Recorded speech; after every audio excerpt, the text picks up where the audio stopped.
Putri Rosyana Rusmin.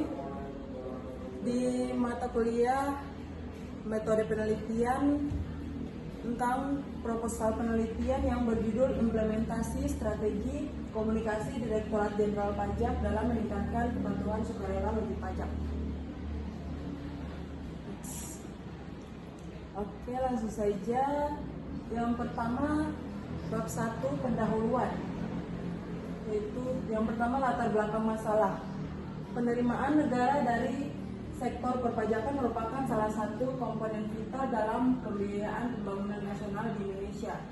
Direktorat Jenderal Pajak atau DJP sebagai otoritas utama pengelolaan pajak dituntut untuk terus meningkatkan efisiensi dan efektivitas pemungutan pajak, termasuk dalam membangun kepatuhan sukarela wajib pajak. Yang kedua, rumusan masalah. Berdasarkan latar belakang di atas, maka rumusan masalah dalam penelitian ini adalah yang pertama, bagaimana strategi komunikasi yang diterapkan oleh Direktorat Jenderal Pajak dalam meningkatkan kepatuhan sukarela wajib pajak di Indonesia. Yang kedua, apa saja bentuk komunikasi digital, edukatif, persuasif, dan sosial yang digunakan DJP untuk mendorong kepatuhan sukarela wajib pajak. Yang ketiga, sejauh mana efektivitas implementasi strategi komunikasi DJP dalam mempengaruhi perilaku wajib pajak untuk patuh secara sukarela. Yang keempat, apa faktor pendukung dan penghambat dalam implementasi strategi komunikasi DJP terhadap kepatuhan sukarela wajib pajak. Dan yang terakhir, bagaimana kontribusi teoritis dan praktis strategi komunikasi DJP dalam pengembangan kajian kepatuhan perpajakan berbasis pendekatan multidisipliner.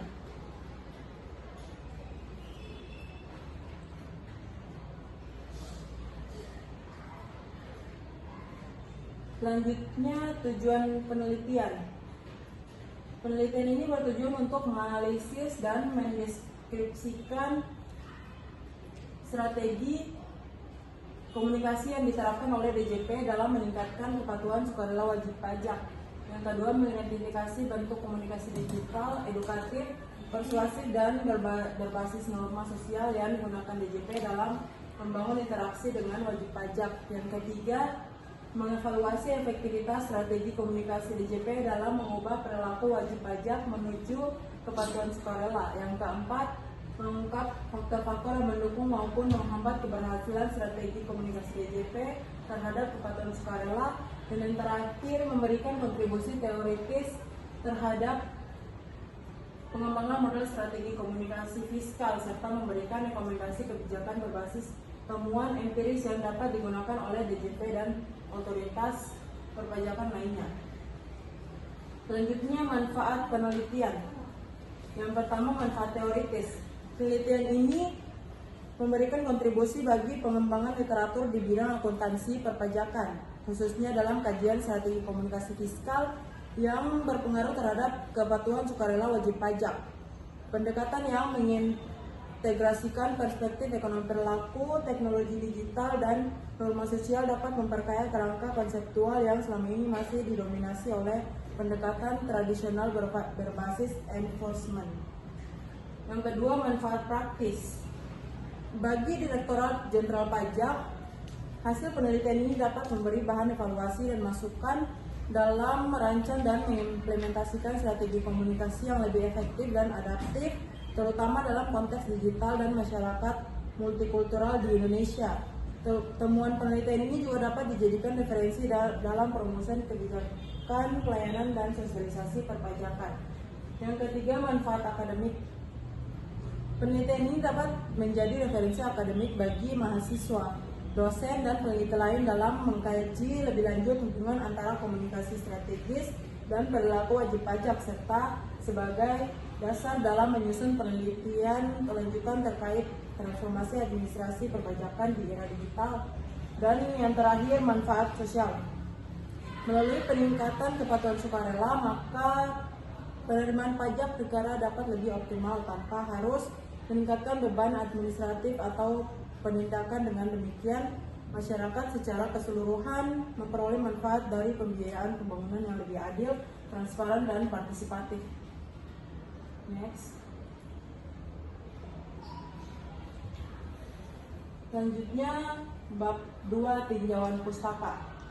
Yang pertama, teori-teori yang relevan terhadap metode studi kasus. Metode studi kasus merupakan pendekatan penelitian kualitatif yang digunakan untuk menggali fenomena secara mendalam dalam konteks kehidupan nyata. Pendekatan ini sangat berguna ketika batas-batas antara fenomena yang diteliti dan konteksnya tidak terlihat jelas. Dalam konteks penelitian mengenai implementasi strategi komunikasi oleh Direktorat Jenderal Pajak atau DJP, pendekatan ini relevan karena menggambarkan interaksi kompleks antara kebijakan institusi dan perilaku wajib pajak di masyarakat. Studi kasus memungkinkan peneliti memahami dinamika sosial dan perilaku dalam kerangka kebijakan tertentu. Studi ini tidak hanya menggambarkan apa yang terjadi, tetapi juga mengapa dan bagaimana peristiwa tersebut terjadi. Oleh karena itu, pendekatan ini tepat digunakan untuk mengeksplorasi strategi komunikasi yang bersifat kontekstual dan dinamis. Metode ini menekankan pentingnya triangulasi data untuk meningkatkan validitas hasil penelitian. Data dapat diperoleh melalui wawancara mendalam, observasi partisipatif, dan dokumentasi tertulis. Hal ini mendukung pemahaman mendalam tentang realitas yang dihadapi oleh DJP dalam menjalin komunikasi dengan wajib pajak. Salah satu keunggulan studi kasus adalah kemampuannya untuk mengungkap fenomena unik yang tidak dapat dijelaskan oleh survei kuantitatif. Misalnya, resistensi wajib pajak terhadap program e-filing tidak selalu disebabkan oleh aspek teknis, tetapi bisa dipengaruhi oleh norma sosial atau ketidakpercayaan kontekstual dan dinamis. Metode ini menekankan pentingnya triangulasi data untuk meningkatkan validitas hasil penelitian. Data dapat diperoleh melalui wawancara mendalam, observasi partisipatif, dan dokumentasi tertulis. Hal ini mendukung pemahaman mendalam tentang realitas yang dihadapi oleh DJP dalam menjalin komunikasi dengan wajib pajak. Salah satu keunggulan studi kasus adalah kemampuannya untuk mengungkap fenomena unik yang tidak dapat dijelaskan oleh survei kuantitatif. Misalnya, resistensi wajib pajak terhadap program e-filing tidak selalu disebabkan oleh aspek teknis, tetapi bisa dipengaruhi oleh norma sosial atau ketidakpercayaan pada otoritas pajak. Pendekatan ini juga menekankan pentingnya pemahaman kontekstual terhadap fenomena. Studi tentang strategi komunikasi DJP harus mempertimbangkan faktor budaya, literasi digital, dan dinamika kepercayaan publik yang berbeda-beda di setiap daerah. Dengan studi kasus, peneliti dapat mengeksplorasi fenomena tersebut secara lebih utuh. Dalam metode studi kasus, peneliti berperan sebagai instrumen utama. Interaksi langsung dengan subjek penelitian memungkinkan eksplorasi makna di balik tindakan dan persepsi. Hal ini penting dalam konteks strategi komunikasi DJP yang sangat bergantung pada persepsi dan respon masyarakat. Validitas internal dalam studi kasus diperoleh melalui konfirmasi data lintas sumber. Hal ini memperkuat kredibilitas hasil dan mencegah bias interpretasi. Strategi ini sangat penting mengingat kompleksitas kebijakan perpajakan di Indonesia. Studi kasus juga memungkinkan penelitian longitudinal atau lintas waktu. Dengan pendekatan ini, peneliti dapat melihat perubahan persepsi dan tingkat kepatuhan wajib pajak sejak awal implementasi strategi komunikasi hingga saat ini. Ini memberi pemahaman yang lebih dalam dibanding studi potret sesaat. Terakhir, metode ini memberikan fleksibilitas analisis naratif dan tematik yang memperkuat kedalaman analisis fenomenologis. Peneliti dapat membangun pemahaman teoritis yang solid berdasarkan pengalaman aktual para pihak yang terlibat dalam kebijakan perpajakan. Oleh karena itu, studi kasus menjadi fondasi yang kokoh untuk pendekatan fenomenologis yang digunakan dalam penelitian ini. Yang kedua, perkembangan metode studi kasus. Sejak awal perkembangannya, metode studi kasus digunakan dalam berbagai bidang, termasuk sosiologi, psikologi, dan administrasi publik. Dalam konteks perpajakan, studi kasus menjadi penting karena mampu menjelaskan konteks institusional dan perilaku individu secara bersamaan. Penelitian perpajakan tidak hanya membutuhkan data angka, tetapi juga pemahaman tentang motivasi dan persepsi wajib pajak. Dalam 2 dekade terakhir, studi kasus mengalami perkembangan signifikan seiring dengan meningkatnya kebutuhan eksplorasi fenomena berbasis kontekstual. Penelitian perpajakan seperti oleh Plumley 2002 dan Jimenez dan Iyer 2016 mulai mengintegrasikan pendekatan studi kasus untuk menganalisis dampak kebijakan fiskal terhadap masyarakat. Pendekatan ini menjadi alat penting dalam evaluasi kebijakan berbasis perilaku. Kemajuan teknologi dan digitalisasi administrasi perpajakan juga mendorong adaptasi metode studi kasus. Studi-studi terbaru telah mengeksplorasi implementasi teknologi seperti e-filing dan blockchain melalui pendekatan kualitatif termasuk kasus. Hal ini memperlihatkan fleksibilitas metode ini dalam mengikuti perkembangan konteks. Peneliti seperti Steck 1995 dan Baxter and Jack 2008 menekankan pentingnya peran peneliti sebagai interpretator dalam studi kasus. Dalam studi komunikasi pajak, pendekatan ini memungkinkan pemahaman subjektif atas pengalaman wajib pajak terhadap komunikasi yang dilakukan oleh otoritas pajak. Ini menjadi krusial dalam mengidentifikasi hambatan dan keberhasilan komunikasi strategi DJP. Studi kasus juga mulai digunakan untuk mengevaluasi efektivitas program-program sosialisasi dan edukasi pajak. Melalui wawancara mendalam dan dokumentasi, peneliti dapat menggambarkan sejauh mana program ini berdampak terhadap perilaku kepatuhan. Ini menunjukkan bahwa studi kasus mampu menghubungkan antara komunikasi dan outcome kebijakan. Dalam praktiknya, studi kasus berkembang menjadi bentuk yang lebih terstruktur dan sistematis. Yin 2018 mengembangkan pedoman desain penelitian studi kasus yang ketat, mulai dari perumusan pertanyaan hingga pengumpulan data. Hal ini meningkatkan kredibilitas metode ini sebagai pendekatan ilmiah yang dapat diuji validitasnya. Penggunaan perangkat lunak analisis kualitatif seperti N5O atau Atlas.ti juga turut memperkaya studi kasus modern. Dengan alat ini, analisis data dapat dilakukan secara lebih sistematis dan transparan, khususnya untuk mengelola data wawancara dan dokumen kebijakan perpajakan. Saat ini studi kasus tidak hanya digunakan untuk penelitian eksploratif, tetapi juga untuk pengembangan teori. Dalam konteks ini, studi kasus berkontribusi pada pengembangan model-model kepatuhan pajak berbasis komunikasi strategis dan kepercayaan publik. Selanjutnya, tinjauan literatur yang relevan terhadap studi kasus. Literatur mengenai kepatuhan pajak sangat luas, namun hanya sedikit yang secara spesifik menyoroti strategi komunikasi DJP menggunakan pendekatan studi kasus. Studi oleh Jimenez dan Iyer 2016 menunjukkan bahwa komunikasi berbasis kepercayaan memiliki pengaruh signifikan terhadap kepatuhan yang mendukung pentingnya pendekatan kualitatif. Sementara itu, Hidayat et al. 2024 dan Izwar et al. 2021 meneliti program edukasi pajak sebagai strategi komunikasi efektif dalam konteks sosial Indonesia. Penelitian oleh Samadiarta dan Dharma 2017 mengeksplorasi dampak e-filing terhadap persepsi wajib pajak terhadap kemudahan pelaporan. Studi ini menunjukkan pentingnya komunikasi digital dalam membentuk persepsi positif.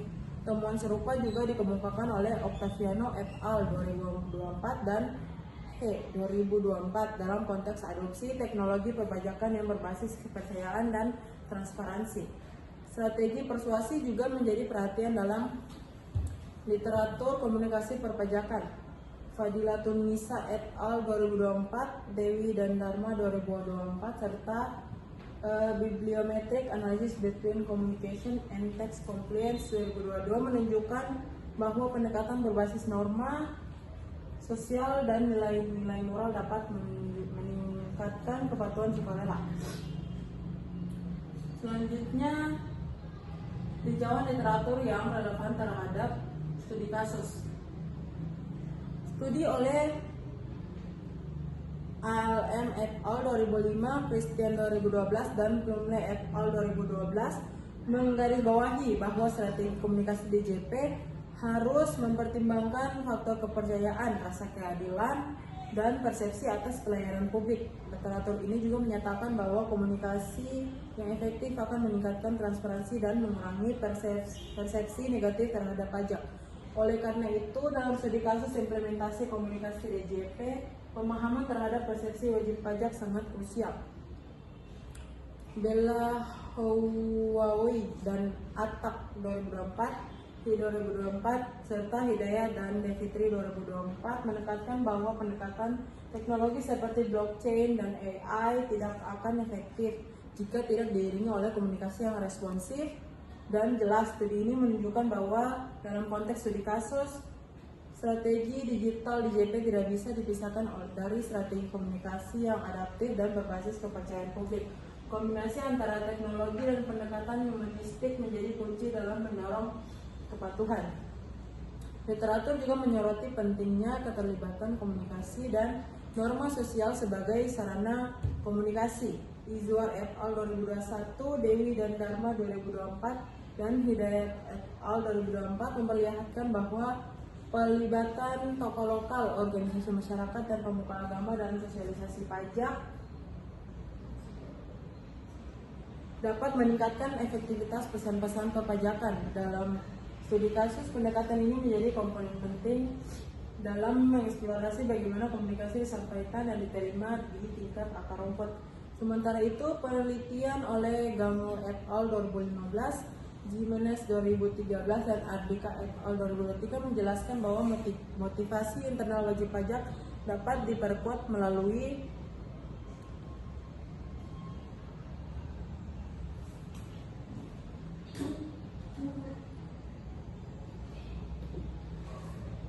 strategi komunikasi yang mendorong nilai komitmen, tanggung jawab, dan rasa memiliki. Komunikasi yang menekankan pada manfaat bersama dan kontribusi terhadap pembangunan cenderung lebih diterima oleh wajib pajak dibanding pesan yang bersifat ancaman. Selanjutnya, penelitian sebelumnya relevan dengan metode fenomenologi.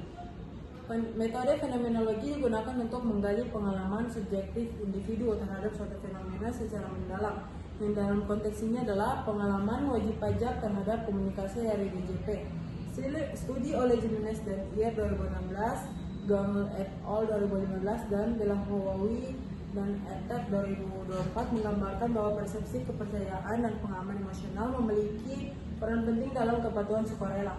Oleh karena itu, fenomenologi menjadi pendekatan yang tepat untuk mengkaji dimensi subjektif dalam komunikasi pajak.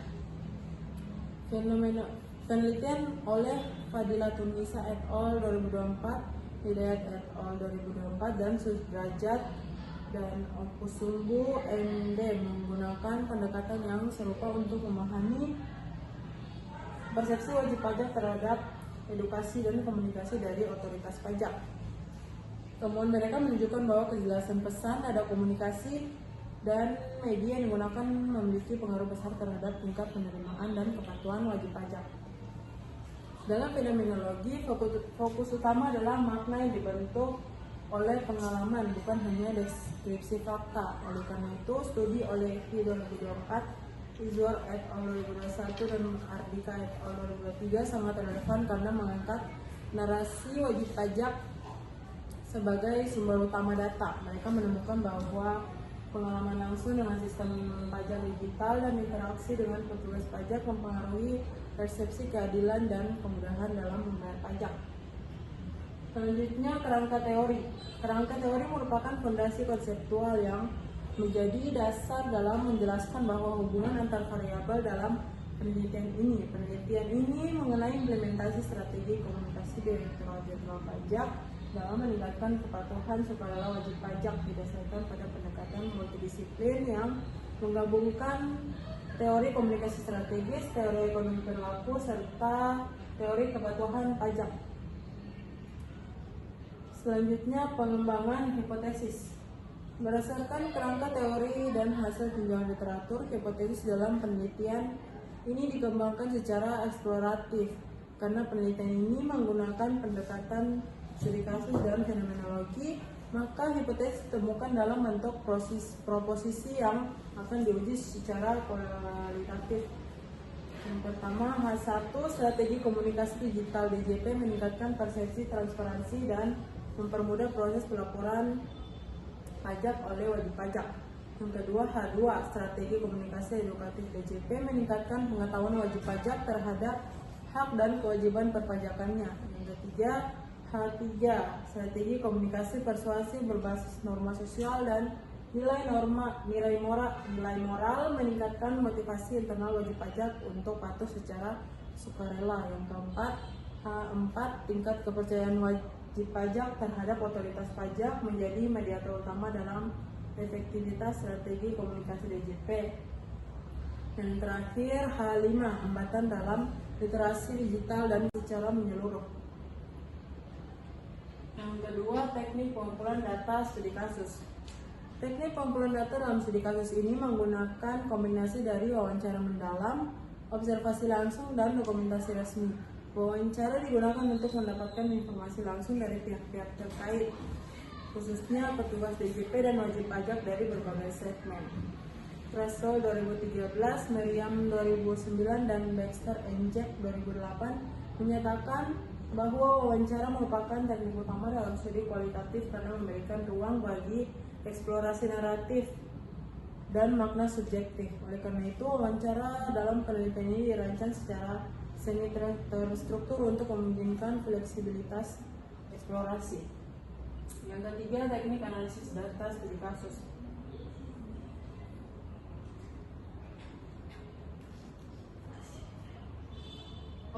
Yang kedua, teknik pengumpulan data studi kasus. Selain wawancara, observasi partisipatif juga dilakukan untuk melihat langsung proses interaksi komunikasi antara DJP dan wajib pajak di berbagai kanal, termasuk kantor pelayanan, media sosial, dan forum edukatif. Yang ketiga, teknik analisis data studi kasus. Analisis data dalam studi ini menggunakan pendekatan analisis tematik yang berbasis coding manual dan digital. Analisis tematik dipilih karena memungkinkan identifikasi pola dan tema utama yang muncul dari data yang kompleks dan beragam. Dan yang terakhir, deskripsi tekstual, struktural, dan sintesis dalam studi kasus. Deskripsi tekstual dalam studi kasus ini digunakan untuk menggambarkan pengalaman subjektif wajib pajak terkait strategi komunikasi yang dilakukan oleh DJP. Deskripsi ini diperoleh dari narasi langsung hasil wawancara yang menunjukkan bagaimana wajib pajak merasakan, memahami, dan merespon komunikasi yang mereka terima.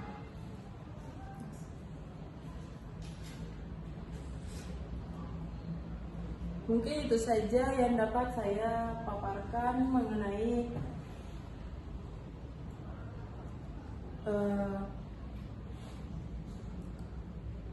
implementasi strategi komunikasi Direktorat Jenderal Pajak dalam meningkatkan kepatuhan sukarela wajib pajak. Sekian, wassalamualaikum warahmatullahi wabarakatuh.